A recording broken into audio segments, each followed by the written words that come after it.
Turns out, pumpkin farmers had business figured out way before the rest of us.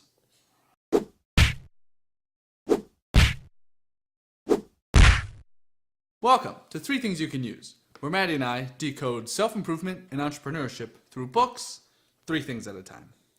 If you want to improve your life and your business through books with us, subscribe.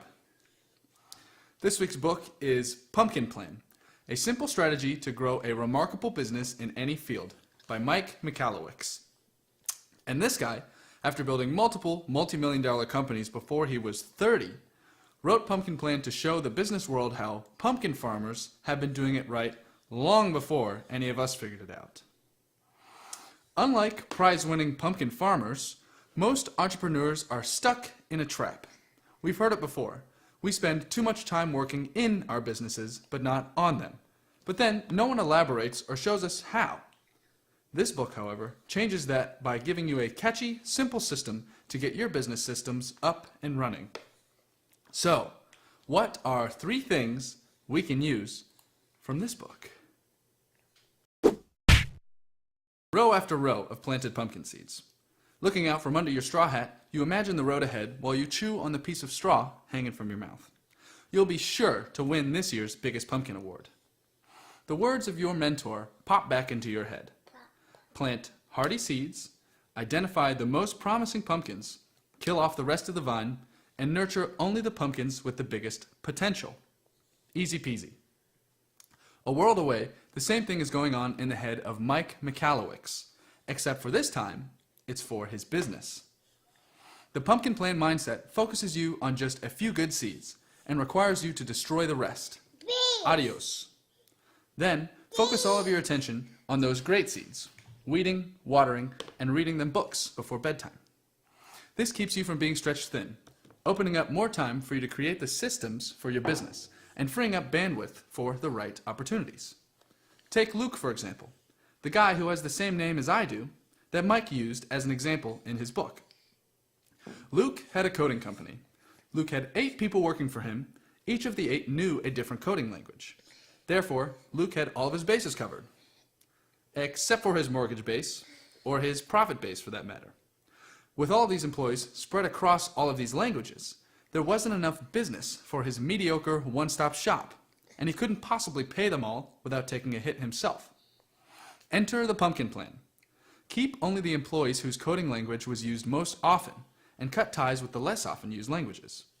Kill off the bad seeds, and focus on the good ones.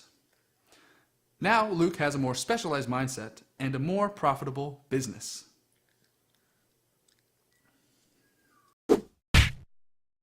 Everybody understands that they should kill off the bad seeds in their business.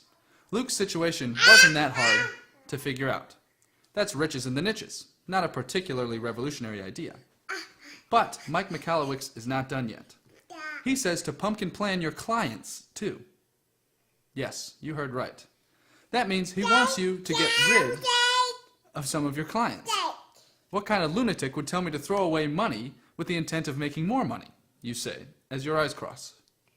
But Mike Michalowicz is no slouch, so just hear him out. He says that regarding clients, more is not better, better is better. Bad clients waste your time, take advantage of you, and don't bring any other business. They're looking for coupons, they're annoying your employees, and they're making you chase them down for payments. Growing your business with only the clients that work best with you is the way to keep your business at the size it needs to be to handle your good clients the right way. It also opens up your time so you're not chasing down or paying someone to chase down your overdue payment clients, among other standard bad client problems. And it's sort of a philosophical thing too. The clients are your business's foundation, and you want a high-quality, low-maintenance foundation, don't you? Here's Mike's 7-step pumpkin plan for business. Step 1, identify and leverage your biggest natural strengths. Step 2, sell, sell, sell. Step 3, as your business grows, fire all of your small-time clients.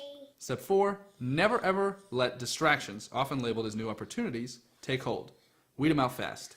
Step 5, identify your top clients and remove the rest of your less promising clients. Step 6, focus all of your attention on your top clients. Nurture and protect them. Find out what they want more than anything. If it's in alignment with what you do best, give it to them. Then, replicate the same service or product for as many top clients as possible. Step 7, watch your company grow to a giant size. So now you've got your basin of great clients. None spoiled in the bunch.